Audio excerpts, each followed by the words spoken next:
নবী সাল্লাল্লাহু আলাইহি ওয়াসাল্লাম বলছেন যে ব্যক্তি রমজানের খবর কারো কাছে আগে পৌঁছাবে তার জন্য জাহান্নামের আগুন হারাম হয়ে যাবে।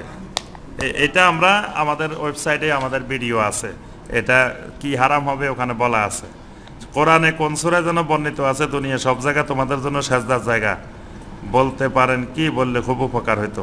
কারণ আমাকে একজন প্রশ্ন করেছে, রাসূল সাল্লাল্লাহু আলাইহি ওয়াসাল্লাম দ্বিতীয় তলা মসজিদে নামাজ পড়েননি, আপনি পড়েন যে, দলিল কি? প্রথম কথা হলো, দুনিয়ার সব জায়গা তোমাদের জন্য মসজিদ, এটা কোরআনে বলা হয় না, এটা হাদিসের মধ্যে আসছে। নবী সাল্লাল্লাহু আলাইহি ওয়াসাল্লাম বলছে আমাকে আল্লাহ পাক কয়েকটা বিশেষ নিয়ামত দিয়েছেন। একটা হলো জুইলাত লিয়াল আরদা মসজিদা, আল্লাহ পাক পুরা জমিনকে আমার উম্মতের জন্য মসজিদ বানাই দিয়েছেন।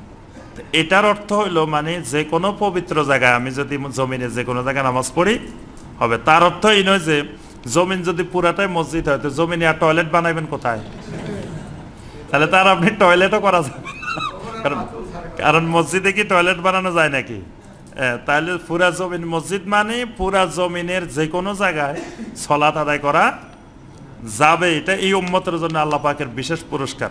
অন্য নবীর উম্মতেরা মসজিদ ছাড়া বাইরে নামাজ পড়তে পারতো না অন্য কোনো জায়গায়, জমিন তাদের জন্য মসজিদ বানানো হয় নাই।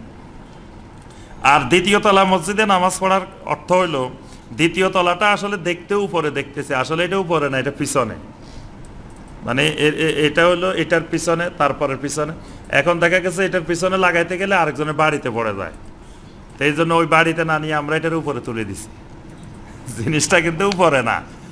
তো এই জন্য এটাতে কোনো অসুবিধা নেই। আরেকটা জিনিস, ওই যে বেদাতের ওই দলিল মনে রাখবেন, যেটা আমরা এর আগে বলছি যে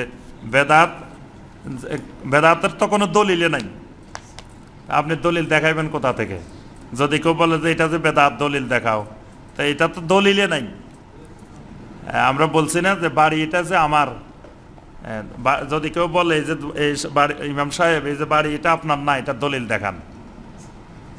বাড়ি এটা তো আমাদের অপু ভাইয়ের, তা এখন অপু ভাই বলতেছে যে বাড়ি এটা আমার, আমি ইমাম সাহেব বলতেছে যে বাড়ি এটা আমার না। এখন আপনারা সবাই বললেন যে হুজুর আপনার যে না, এটা দলিল দেখাই যান। বাড়ি এটা যে আপনার না কই পাইছেন? তা আমি দলিল কোথা থেকে দেখাবো? দলিল নাই বলে তো বাড়ি এটা আমার না, দলিল কোথা থেকে দেখাবো? বেদাত যেটা, এটার কোনো দলিলে নাই। তো এটার কোনো দলিল দেখাইতে চাইলে যে দেখাতে চাইবে তাকে বলবেন যে এটা দলিলে নাই, এই জন্য বেদাত। এটার দলিল থাকলে তো এটা আর বেদাত হইতো না, এটা সুন্নত হয়ে যেত। আর দলিল সুন্নত মানে এটা বৈধ অধিকার, আর বেদাত মানে এটা অবৈধ আসি দখল করছে, এটা অবৈধ দখলদার, এটার দলিল প্রমাণ নাই, এটা অবৈধ আসি এখানে দখল করে বসছে।